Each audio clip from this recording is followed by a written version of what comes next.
وقضى ربك ألا تعبدوا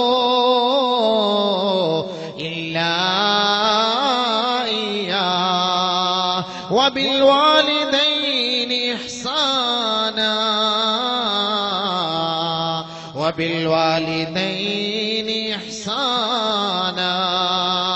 واعبدوا الله ولا تشركوا به شيئا وبالوالدين إحسانا قل تعالوا أتل ما حرم ربكم عليكم ألا تشركوا به شيئا وبالوالدين إحسانا إما يبلغن عندك الكبر أحدهما أو كلاهما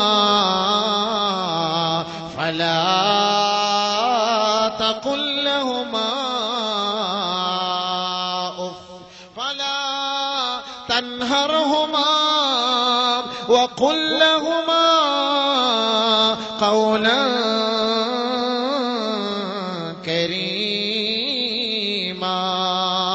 واخفض لهما جناح الذل من الرحمة وقل رب ارحمهما كما ربياني صغيرا.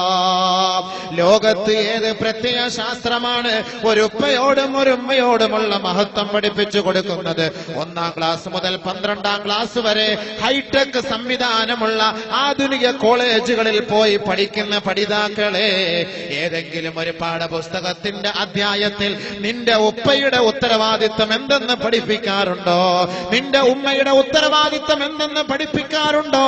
നിന്റെ ഉപ്പയാര്, നിന്റെ ഉമ്മയാര് എന്ന് പരിശുദ്ധ ഖുർആനിലൂടെ അല്ലാഹു എണ്ണി എണ്ണി എണ്ണി എണ്ണി അടിവരയിട്ട് പഠിപ്പിച്ചു തരുന്നുവെങ്കിൽ അല്ലാഹു റബ്ബുൽ ഇസ്സത്തിനെ ആരാധിച്ചതിന് ശേഷം ഏറ്റവും കൂടുതൽ നീ വഴിപ്പെടേണ്ടത് നിന്റെ ഉപ്പയോടും നിന്റെ ഉമ്മയോടുമാ. ഇമ്മാ യബ്ലുഗന്ന ഇൻദകൽ കിബറ അഹദുഹുമാ ഔ കിലാഹുമാ. നിന്റെ സംരക്ഷണയിൽ വളരുന്ന നിന്റെ ഉപ്പയോ നിന്റെ ഉമ്മയോ വാർദ്ധക്യ സഹജമായ രോഗത്തിന് അടിമകളായി പോയാൽ ഫലാ തഖുൽ ലഹുമാ ഉഫ്ഫിൻ. ആ ഉപ്പയുടെ മുഖത്ത് നോക്കി ഛേ എന്ന് പറയരുത്. ആ ഉമ്മയുടെ മുഖത്ത് നോക്കി അരോചകമായ വാക്ക് പറയരുത്. ആ ഉമ്മയെ ശകാരിക്കരുത്, ഉമ്മയെ വേദനിപ്പിക്കരുത്, ഉപ്പയോട് ഒരു അനാവശ്യമാക്ക് പോലും പറയരുത്. വലാ തൻഹർഹുമാ. ആ ഉപ്പയെ ഉമ്മയെ വിരട്ടരുത്, വിരട്ടരുത്, വേദനിപ്പിക്കരുത്. വഖുൽ ലഹുമാ ഖൗലൻ കരീമാ.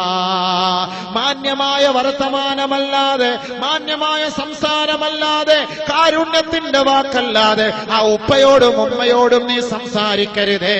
നീ സംസാരിക്കുമ്പോ അതബോടെ മര്യാദയോടെ സൂക്ഷിച്ചു വേണം ഉപ്പയോട് സംസാരിക്കാൻ. ദേഷ്യഭാവത്തിൽ സംസാരിക്കരുത്, കയർത്ത് സംസാരിക്കരുത്, വിരൽ ചൂണ്ടി സംസാരിക്കരുത്, ആക്ഷേപസ്വരത്തിൽ സംസാരിക്കരുത്, അധികാരത്തിന്റെ ഭാഷയിൽ സംസാരിക്കരുത്, അധിക്ഷേപത്തിന്റെ സ്വരത്തിൽ സംസാരിക്കരുത്. ഫഖുൽ ലഹുമാ ഖൗലൻ കരീമാ. മാന്യമായ വർത്തമാനം മാത്രമേ തന്റെ ഉപ്പയുടെയും ഉമ്മയുടെയും മുഖത്തു നോക്കി സംസാരിക്കാവേ. മാത്രമല്ല, നീ എപ്പോൾ നിന്റെ സ്വന്തം കാര്യത്തിന് വേണ്ടി ദുആ ചെയ്യാൻ അല്ലാഹുവിന്റെ ദർബാറിലേക്ക് കരങ്ങൾ ഉയർത്തുമ്പോ വഖുൽ, നീ ദുആ ചെയ്യണം, റബ്ബിർഹംഹുമാ കമാ റബ്ബയാനി സഗീറാ. പടച്ച റബ്ബേ, പടച്ച റബ്ബേ, ഉപ്പയെ തന്ന നാഥാ, ഉമ്മയെ തന്ന നാഥാ, വളരെ കഷ്ടപ്പെട്ട് 10 മാസം തന്റെ വയറ്റിൽ ചുമന്ന് നടന്ന തന്റെ ഉമ്മ, വളരെ നൊന്ത് പ്രസവിച്ച തന്റെ ഉമ്മ, തന്റെ എന്റെ 2 വർഷം ഒക്കത്ത് കൊണ്ട് നടന്ന് ഞാൻ കരയുമ്പോ എനിക്ക് പാല് നൽകിയ എന്റെ പൊന്നുമ്മ, ഞാൻ എപ്പോൾ പൊട്ടിക്കരഞ്ഞാലും എന്റെ തല തടവിക്കൊണ്ട് എനിക്ക് പാല് നൽകി എന്നെ സമാശ്വസിപ്പിച്ച എന്റെ പൊന്നുമ്മ, എനിക്ക് ആവശ്യമുള്ള വസ്ത്രം വാങ്ങി തന്ന എന്റെ പൊന്നുപ്പ, എന്നെ എല്ലാ നിലയ്ക്കും അങ്ങാടിയിൽ കൊണ്ടുപോയി എന്റെ ഇഷ്ടഭാജകമായ സാധനങ്ങൾ വാങ്ങി തന്ന എന്റെ പൊന്നുപ്പ, എന്റെ പൊന്നുമ്മ, റബ്ബിർഹംഹുമാ,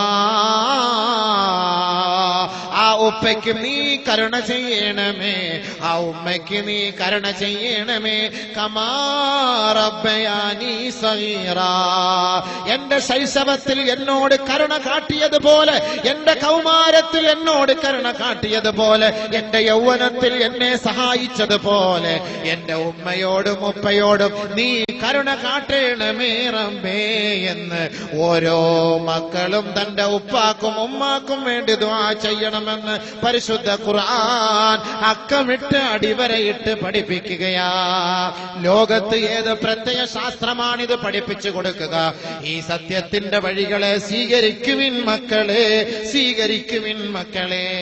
മാതാവിന്റെയും പിതാവിന്റെയും മുഖത്ത് നോക്കി കയർത്ത് സംസാരിക്കരുതേ, കയർത്ത് സംസാരിക്കരുതേ.